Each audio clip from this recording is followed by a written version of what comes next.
Dan selanjutnya kita akan menjawab pertanyaan-pertanyaan yang telah Anda kirimkan melalui Instagram. Terima kasih Bang Yanda telah mengirimkan, dan insya Allah pertanyaan-pertanyaan yang terseleksi ini akan semakin melengkapi tema bahasan kita tentang kurban.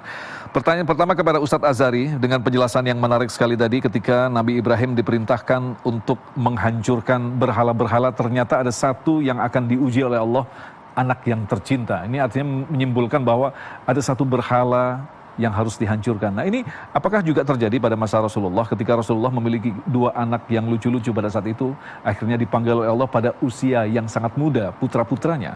Apakah bisa dimaknai seperti yang terjadi pada Nabi Ibrahim, Ustadz Azhari? Bismillahirrahmanirrahim. Ya, yang pertama saya meyakini betul bahwa kualitas keimanan Nabi Ibrahim atau Nabi Muhammad SAW tentu tidak perlu kita ragukan. Iya. Hanya saja boleh jadi pensyariatan kurban itu adalah litarbiyah buat umatnya masing-masing, bahwa dalam proses menyembelih itu tidak hanya hewan kurban yang harus kita sembelih, tapi hegemoni nafsu hewaniyah yang boleh jadi bersarang dalam diri kita itu.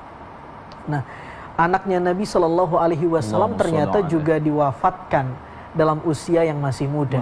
Dan dalam riwayat dikatakan Nabi menitikkan air mata. Para sahabat kemudian bertanya, "Ya Rasul, engkau menangis. Iya, bagaimana ini tangisan engkau ya Rasul?" Kata Nabi SAW, ini adalah tangisan tanda cinta, tangisan yang bermakna rahmat. Bahwa menangis karena ditinggal oleh seseorang, anak, pasangan yang kita cintai, itu tidak ada masalah.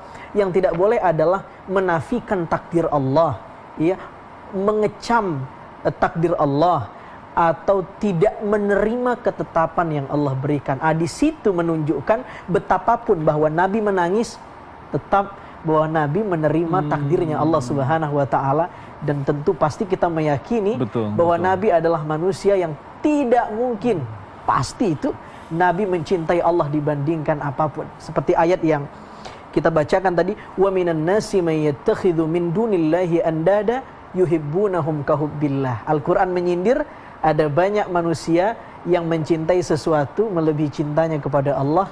Dan tentu Nabi SAW, Nabi Ibrahim ini mengajarkan kepada kita semua bahwa hanya Allah yang ada dalam hati sanubari Nabi kita SAW. Artinya kesedihan, tangisan adalah sesuatu yang sifatnya sangat manusiawi sekali. Sangat begitu, manusiawi. Dari sisi itu sangat manusiawi dan tidak ada masalah.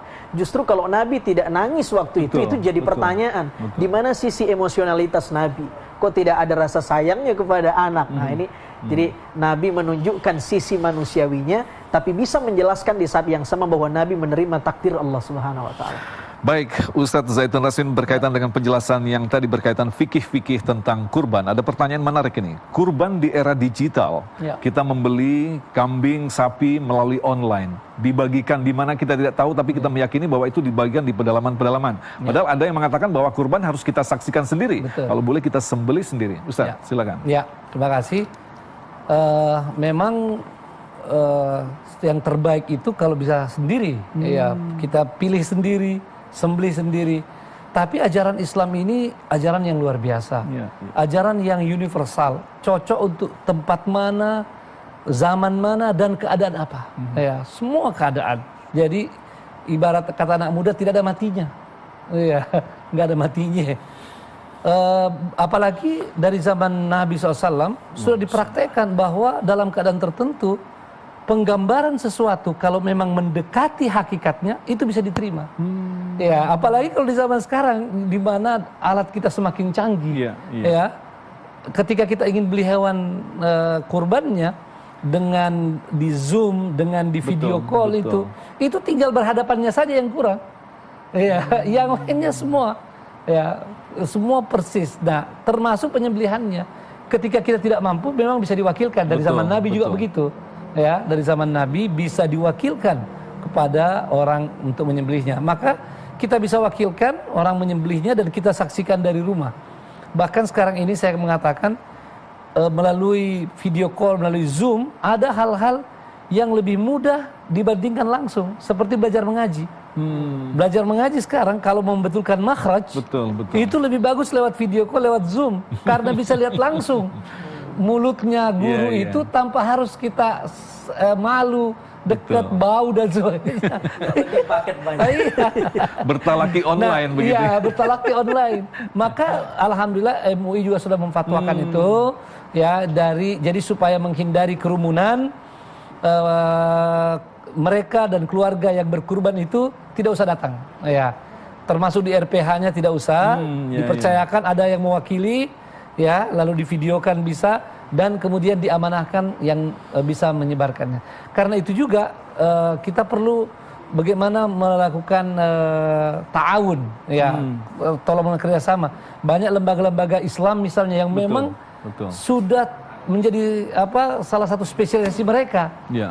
Ketika diamanahkan pada mereka bisa lebih baik hasil daripada kita.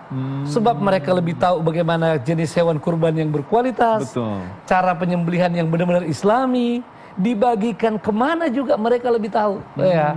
Nah ini suatu jalan bahwa di zaman kita ini tidak ada halangan. Ya. Jadi jangan ragu-ragu untuk melakukan penyembelihan. Tapi apa memang benar Ustadz, ketika kita menyembelih di wilayah tertentu kita memang harus membagikan di wilayah itu. Sementara kalau kita online kita harus lempar ke pulau mana, di daerah mana, begitu Ustadz? Tidak ada keharusan. Ya, prioritas ada. Kalau prioritas ada, kita berkurban di sini, prioritas yang dekat-dekat. Ya, itu ajaran itu Islam berlaku umum itu, termasuk kita punya makanan bagi yang dekat dulu, ya, dan seterusnya. Tetapi ketika ada kendala atau tidak diperlukan di sekitar situ, maka ke ujung dunia juga boleh. Seperti itu. Bahkan dibentuk dengan kaleng-kaleng sekarang gitu ya. Itu sekarang diawetkan agar sampai di tujuan bisa langsung dimakan begitu ya Ustaz ya. Karena sekarang misalnya daging kurban itu kalau tidak cepat dibagi bisa rusak. Busuk, ya. Nah, Islam tidak menghendaki itu. Maka lebih bagus dikalengkan saja, membaginya juga dengan tenang ya kepada orang-orang yang memerlukannya.